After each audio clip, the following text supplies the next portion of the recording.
नमस्कार दोस्तों, RL academy की ऑनलाइन क्लासेस में आपका स्वागत है।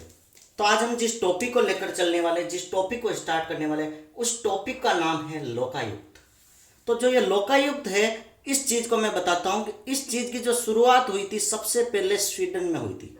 ठीक है, स्वीडन में इसको बोला जाता है ओम्बुड्समैन, नॉट ए स्वीडन। बाहर की जितनी भी फॉरेन कंट्री है उसमें मैक्सिमम ओम्बुड्समैन बोला जाता है। ठीक है, नोट्स बनाते जाना, मैं जो बोल रहा हूं उसको ध्यान से सुनना, पूरा टॉपिक अच्छे से क्लियर करवाऊंगा।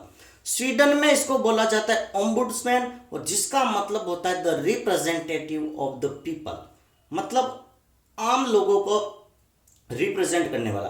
फॉर एग्जाम्पल करप्शन, भ्रष्टाचार, दुराचारी, अन्याय, ऐसी कोई सिचुएशन क्रिएट हो जाए, ठीक है, तो उनकी रक्षा कौन करेगा? तो उसके लिए एक वर्ड आया, that is the ombudsman. Sweden में आया, और ओम्बुड्समैन कौन सा? स्वीडिश वर्ड है। क्लियर है? ओके। अब जो है हमारे हिंदुस्तान में इसका नाम दिया, that is the Lokpal and Lokayukta. Hindustan में जो नाम दिया है वो है लोकपाल एंड लोकायुक्त। तो अगर मैं बात करता हूं इंडिया लेवल पर, बात करता हूं, तो इंडिया लेवल पर इसको बोलते हैं लोकपाल। लोकपाल बिल पारित हुआ, सुना होगा ना, बस वही चीज हम पढ़ने वाले हैं। तो इंडिया, जब हम कंट्री की बात करते हैं तो होता है लोकपाल, और जब स्टेट लेवल पर बात करते हैं तो इसको बोलते हैं लोकायुक्त। लगभग 20 स्टेट में ये प्रोसेस स्टार्ट हो चुकी है। कितने? लगभग 20 स्टेट में ये प्रोसेस स्टार्ट हो चुकी है। तो इसके बारे में डिस्कस करते हैं। तो लोकपाल और लोकायुक्त वर्ड किसने दिया? लोकपाल और लोकायुक्त किसने दिया था? एक न्यायविद थे, एक बहुत बड़े ज्ञानी थे, वो थे एमएल सिंघवी। इन्होंने 1963 में लोकपाल एवं लोकायुक्त नाम दिया इस चीज को। क्लियर है? और जो मोरारजी देसाई थे, मोरारजी देसाई ने कहा कि भैया इंडिया में भी लोकपाल लोकायुक्त ऐसे कुछ होना चाहिए। 5 जनवरी 1966 को इनकी अप्रोच थी, इनकी इच्छा थी कि भाई हमारे हिंदुस्तान में भी लोगों के न्याय के लिए कुछ होना चाहिए। तो फिर इस पर कुछ चीजें बनना स्टार्ट हो गई। क्लियर है? ओके, तो ये चीज मैंने आपको कवर करा दी। ओम्बुड्समैन स्वीडन में बोला जाता है, याद रखना, नोट्स बनाते रहना।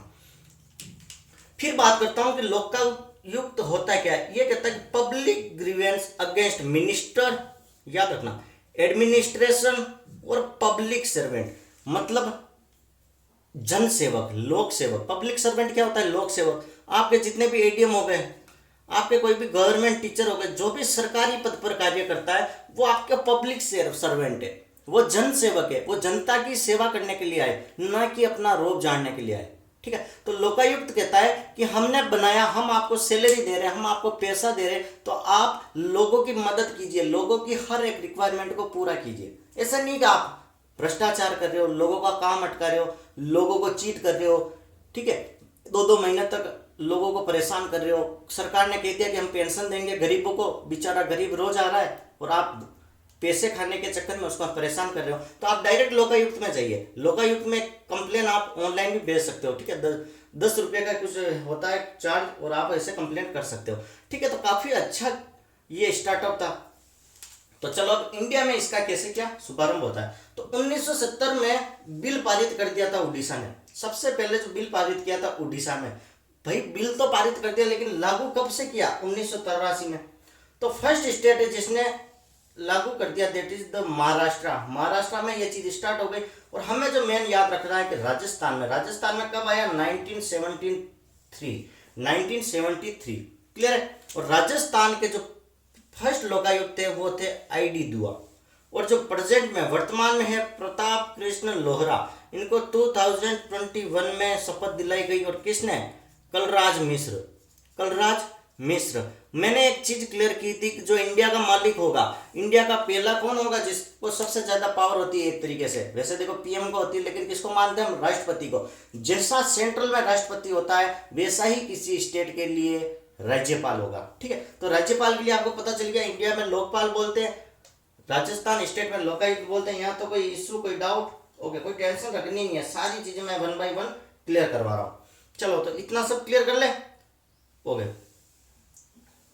चलो यहाँ तक तो मैंने आपको public grievance against minister notes बनाते रहना, क्योंकि देखो मैं हटा दूंगा, फिर बोलोगे सर मैंने तो कुछ लिखा नहीं। अब नहीं लिखा तो मैं क्या करूँ? फिर कह रहा है कि इनकी नियुक्ति कैसी होती है। तो मैंने क्या बताया कि नियुक्ति तो कौन करेगा? राज्यपाल। नियुक्ति कौन करेगा? राज्यपाल। लेकिन कैसे? तो नियुक्ति करने के लिए एक बंदा होगा, वो होगा मुख्यमंत्री, सीएम तो होगा। फिर होता है नेता प्रतिपक्ष, ठीक है, विपक्ष पार्टी का कोई नेता, ठीक है। और अगर विपक्षी नेता ना हो तो विपक्ष की पार्टी में से किसी भी एक को बुला के कहेंगे भैया वोटिंग कीजिए। एक होगा न्यायाधीश, और न्यायाधीश कौन सा? हाई कोर्ट का। क्लियर है? न्यायाधीश कौन होगा? हाई कोर्ट का। ओके, अब हम बात करते हैं दैट इज अबाउट द कार्यकाल। इनका कार्यकाल कितना होता है? ध्यान से सुनना। जो इनका कार्यकाल होता है वो पहले तो 5 वर्ष था कि 5 साल तक रखेंगे, लेकिन 2018 में कुछ होशियार हो गए, उन्होंने कहा था कि नहीं 5 से हम कितने वर्ष रख लेते हैं? 8 वर्ष। ठीक है भाई, रख दिया। और फिर 2019 में फिर से 8 से 5 साल कर दिया, फिर से 8 से 5 साल कर दिया। क्लियर है? ओके। और जो इसकी एज लिमिट होती है ये होता है 65 साल तक। कितनी एज तक? 65 साल तक ये काम करेगा, ठीक है। 65 वर्ष की आयु, 5 वर्ष या फिर 65 वर्ष। कैसे? ये चीज समझो। फॉर एग्जाम्पल 55 साल की उम्र में किसी को लोकायुक्त बना दिया तो 55 + 5 तो 60 साल में रिटायर्ड हो जाएगा, ठीक है। लेकिन एज लिमिट 65 भी रख रखी है, मतलब कोई 62 की एज में लगा तो आप ऐसा नहीं कह सकते हो भाई 5 साल तक करूंगा, तो 62 में 3 जोड़ते 65 हो रहा है, आपको रिटायरमेंट लेना पड़ेगा। ऐसे आप नहीं बोल सकते हो 5 तो 62 + 5 67 हो जाएगा, जो कि रूल के खिलाफ है। 65 का मतलब 65, तो आपका कार्यकाल 3 साल होगा। इसलिए कहते हैं ना कि सरकारी नौकर फटाफट बन जाओ, जितनी जल्दी जॉब लगोगे उतने ज्यादा प्रमोशन होंगे, क्योंकि रिटायरमेंट की तो एज फिक्स है। चलो, अब ये जो बनता है इसमें एक तो होता है लोकायुक्त, फिर होते हैं उप लोकायुक्त, फिर होता है उप सचिव, सहायक सचिव, ये सब इसके पार्ट है, ठीक है। तो लोकायुक्त का मुझे लगता है कि आपको बेसिक बहुत सारी चीजें क्लियर हो गई होगी। अब लोकायुक्त होने के लिए आपकी योग्यता क्या होनी चाहिए? लोकायुक्त मतलब कौन बन सकता है? तो देखो, लोकायुक्त के लिए सबसे पहली कंडीशन है कि वो किसी भी मतलब विधानसभा वगैरह इनमें कुछ भी पॉलिटिकल फायदा नहीं लेता हो, मतलब किसी पार्टी से संबंध नहीं रखेगा। ये क्या होगा? निष्पक्ष होगा, संबंध नहीं रखेगा, ये निष्पक्ष होगा। सेकंड कहता है कि इसकी कोई फर्म इंडस्ट्री वगैरह नहीं चलनी चाहिए, वरना खुद का फायदा देखेगा। अगर मैं किसी बीजेपी के ईमानदार नेता अपने डोटासरा जी है राजस्थान के, अगर मैं डोटासरा जी को लोकायुक्त बना लेता हूं तो कितने न्यायपूर्ण, कितने अच्छे तरीके से ये काम करेंगे, कितने अच्छे तरीके से राजस्थान की उन्नति करवाएंगे। ये सब आपने रीड में भी देख लिया होगा। तो इतना विश्वास हमें हमारे नेताजी पर है, इसलिए इन्होंने कहा कि देखो किसी पार्टी से संबंध रखने वाला नहीं रखेंगे। बाई चांस कांग्रेस सरकार गिर भी जाती है, कोई बीजेपी पार्टी में आ जाती है, सत्ता में आ जाती है और डोटासरा जी उस टाइम के लोकायुक्त होंगे, तो बहुत ईमानदार से तन मन धन से अपनी कांग्रेस पार्टी के लिए काम करेंगे, तन मन धन से अपनी फैमिली के लिए काम करेंगे। ऐसे मैं एक एग्जाम्पल बता रहा हूँ, तो आपको देखो ये चीजें याद रखनी है कि लोकायुक्त में इन्होंने कहा था कि सारे नेता, कोई भी, मैं डोटासरा जी की बात नहीं करता, किसी भी बीजेपी से भी कोई नेता उठा लो, किसी भी पार्टी से उठा लो, अपनी पार्टी, उस पार्टी ने यार इनको इतना दिया, उस पार्टी ने इनको ओहदा दिया, तो क्यों ना अपनी पार्टी के लिए काम करेंगे यार। जिस थाली में खाएंगे उसमें 6 थोड़ी करेंगे, ठीक है। तो ये कह रहा है कि लोकायुक्त तो किसी पार्टी से संबंध नहीं रखता हो, कोई उसका बिजनेस वगैरह नहीं हो, कोई भी जॉब वगैरह नहीं करता हो, ठीक है। तो इन सारी चीजों का ध्यान रखेगा। मैंने लोक सेवक का तो आपको बता दिया कि सार्वजनिक सेवा पर जो काम करता है, जो सरकारी कर्मचारी है, वो लोक सेवक कहलाता है, ठीक है। राजनीतिक दल से जुड़ा होगा, अगर फॉर एग्जांपल लोकायुक्त बना रहे और किसी पार्टी से जुड़ा है तो वो अपने संबंध त्याग देगा, और किसी पैसे की प्रैक्टिस कर रहा है, ठीक है, तो उसका निलंबन कर देगा। संसद या विधान मंडल का सदस्य होगा तो भी उससे इस्तीफा दे देगा। पॉइंट क्लियर है? यहां तक आपको बहुत सारी चीजें क्लियर हो गई, ठीक है। अब लोकायुक्त के पास शिकायत आती है, ध्यान रखना, लोकायुक्त के पास शिकायत आती है, 5 साल से ज्यादा का पेंडिंग केस ये नहीं लेगा। इसका काम बता रहा हूं। सेकंड है, किसी भी लोक सेवक की शिकायत आ गई, भैया मैं इनके पास गया, इन्होंने मुझे परिक्रमा लगवाई, इन्होंने चक्कर लगवाए, मुझे परेशान किया, तो ये लोकायुक्त कहेगा भैया फटाफट एक्शन लो, इनके लिए काम करो, इनका काम करो। तो ये क्या करेगा कि ये लोकायुक्त उसके खिलाफ इंक्वायरी बैठाएगा। ये चाहे तो किसी, फॉर एग्जाम्पल राजस्थान में किसी अधिकारी के ऊपर इंक्वायरी चल रही है, उसके लिए कंप्लेन आई है, आम आदमी करेगा क्योंकि ये तो जनसेवक है, तो आम आदमी की ने शिकायत कर दी कि सर मेरे ये हो रहा है, तो उसकी कंप्लेन आ गई, तो ये क्या करेंगे, उसके लिए अपनी इंक्वायरी बैठाएंगे, उस चीज के लिए जांच पड़ताल करेंगे।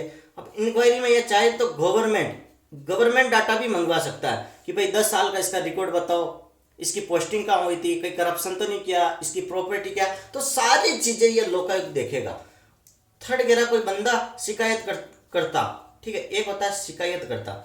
शिकायतकर्ता कौन होता है? कि जिसने शिकायत कर दी कि सर मेरा काम नहीं हो रहा है। ठीक है भैया, आपने शिकायत कर दी, आपका काम नहीं हो रहा है।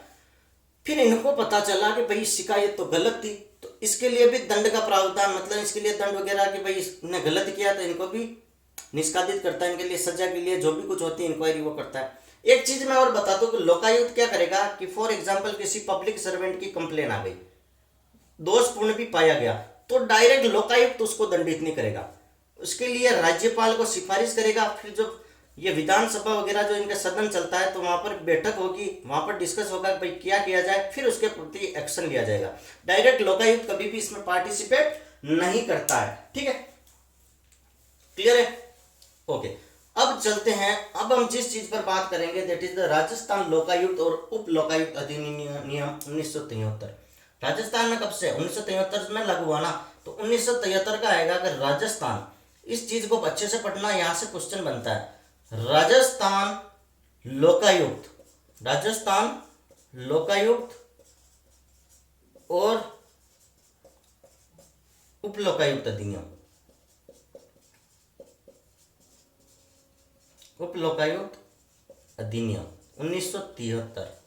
ठीक है, 1973। तो ये कहता है कि यह अधिनियम मंत्री और कुछ मामलों में सरकारी कर्मचारियों के खिलाफ आरोपों की जांच के लिए और उससे संबंधित मामलों के लिए नियुक्ति और कुछ अधिकारियों के कार्यों के संदर्भ में जांच का अधिकार होगा।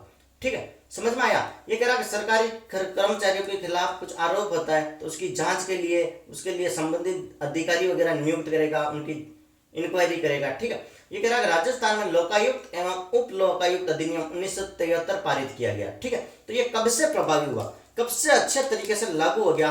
तो ये जो लागू हो गया था वो है 3 फरवरी 1973 से, 3 फरवरी 1973 से राजस्थान में ये लागू हो गया। ठीक है, और ये कह रहा है कि राजस्थान प्रशासनिक सुधार समिति थी। ठीक है, तो 1963 की सिफारिश पर जो सर्वोच्च न्यायालय है ना, सर्वोच्च न्यायालय, तो उसके एक न्यायाधीश थे जो सेवानिवृत्त रिटायर्ड हो गए थे, आईडी दुआ, इनको लोकायुक्त बनाया गया। ठीक है, आईडी दुआ को बनाया, और ये क्या थे? रिटायर्ड जज थे। ठीक है, न्यायमूर्ति थे। और उप लोकायुक्त, उस टाइम उप लोकायुक्त बनाया that is the KPU Menon, KPU Menon को उप लोकायुक्त बनाया। ये याद रखना, यही चीजें पूछी जाएगी, यहीं पर आपको कंफ्यूजन होता है। ठीक है, अब ये कहता है कि इसको भंग कैसे कर सकते हैं, कैसे इसको हटा सकते हैं। ठीक है, इसको भंग कैसे कर सकते हैं, इसको कैसे हटा सकते हैं।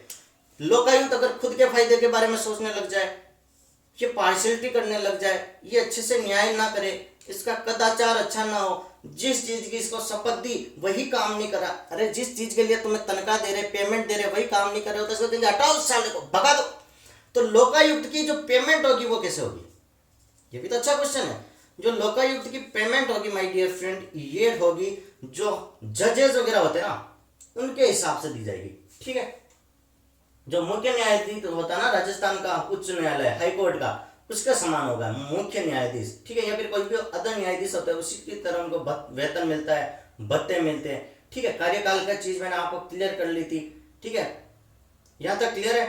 ओके, तो इससे ज्यादा तो आई थिंक आपके कोई क्वेश्चन बनता ही नहीं है, ये मोर देन सफिशिएंट है। क्लियर है? मोर देन सफिशिएंट है। और फिर भी कोई डाउट होता है तो आप एक कमेंट बॉक्स में जरूर लिखिए, मैं उस टॉपिक को फिर से क्लियर करा दूंगा। लाइक शेयर सब्सक्राइब जरूर कीजिए ताकि मुझे भी मोटिवेशन मिलता रहे कि हाँ मैं पढ़ा रहा हूँ, वो आपको समझ में आ रहा है। थैंक यू सो मच, बने रहिए, ऐसे प्यार बनाए रखिए, ध्यान से सुनते रहिए। Thank you so much.